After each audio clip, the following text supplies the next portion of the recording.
Bonjour, que Dieu vous bénisse. Sans plus tarder, je vais parler du rétablissement de toutes choses qu'Israël attend.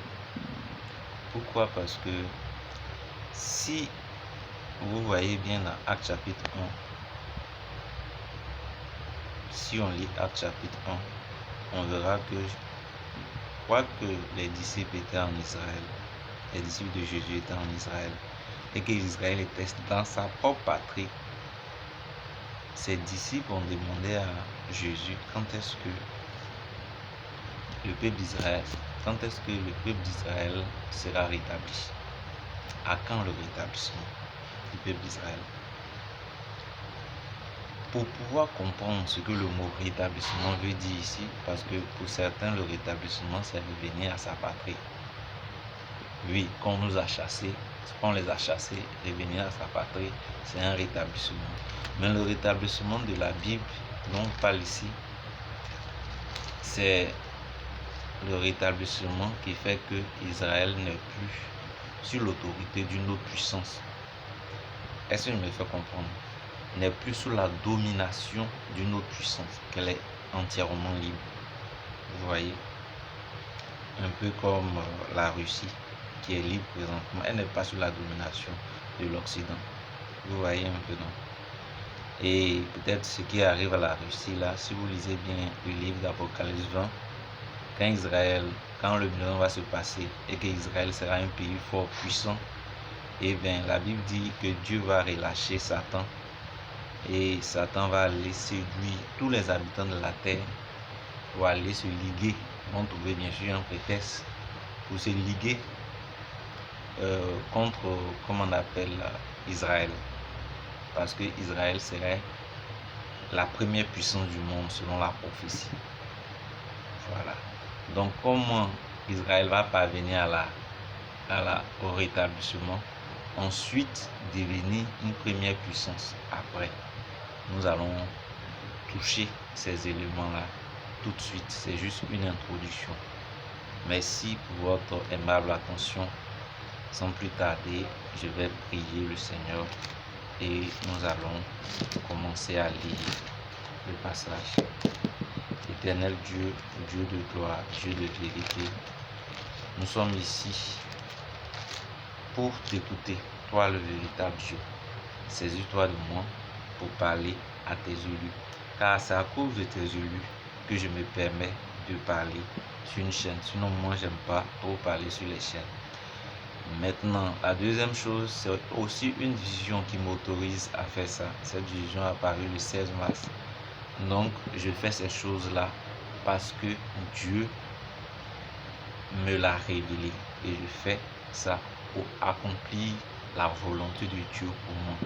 Quand on est homme, on a de toutes les façons que vous le voulez pas, vous avez une dimension spirituelle et une dimension naturelle. Votre corps et esprit, on ne peut pas les toucher, donc on peut classer ça dans le côté spirituel. La nourriture de l'âme, c'est la parole. L'esprit, tout ça, c'est la parole. Donc, chacun de nous a une grâce et chacun essaie d'apporter son grain de sel à son prochain. Voilà. Ceux qui sont humbles et ouverts, c'est ceux-là qui apprennent beaucoup les autres. Et voilà. Quand l'apôtre Paul avait la connaissance, il est parti comparer, il était ouvert. Les orgueilleux n'ont pas besoin de partager. Quand je donne un enseignement que vous n'êtes pas d'accord, vous pouvez faire des commentaires. Voilà, vous pouvez faire des commentaires.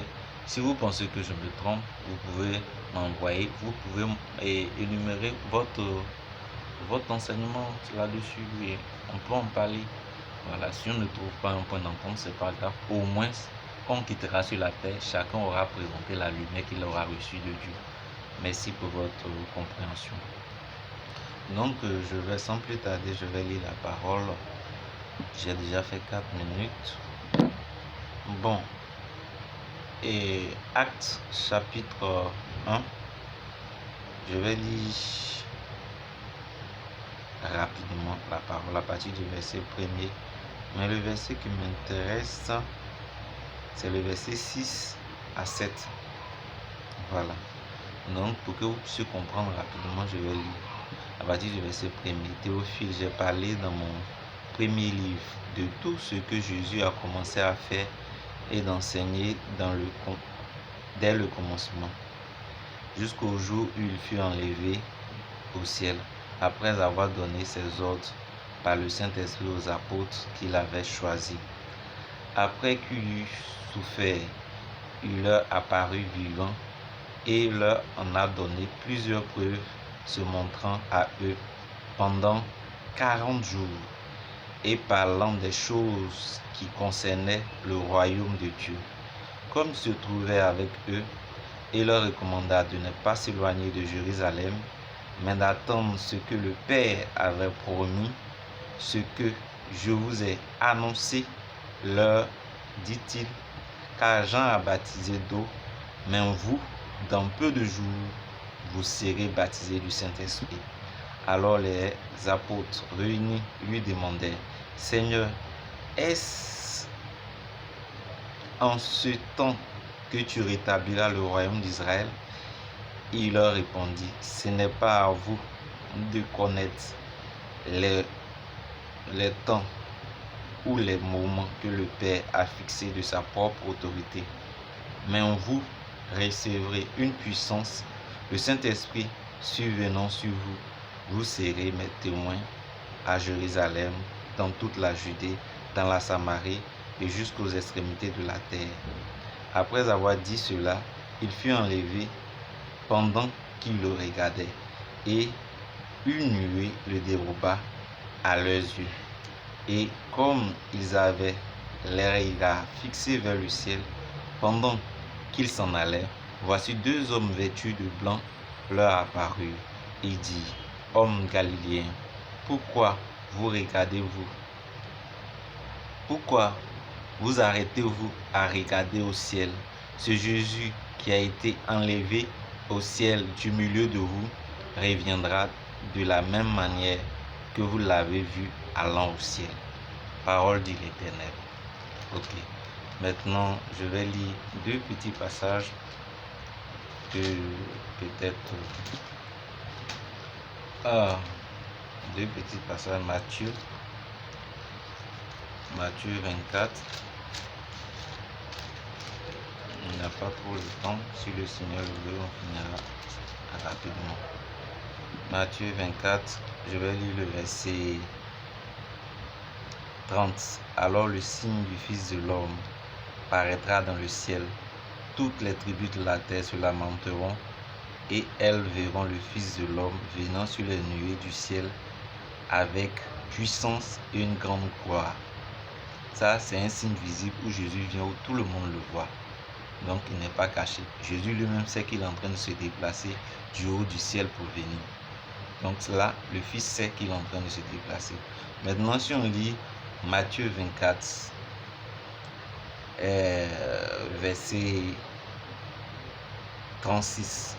Pour ce qui est du jour et de l'heure, personne ne le sait, ni les anges des cieux, ni le Fils même, ni le Fils, Jésus lui-même ne sait pas, mais le Père seul.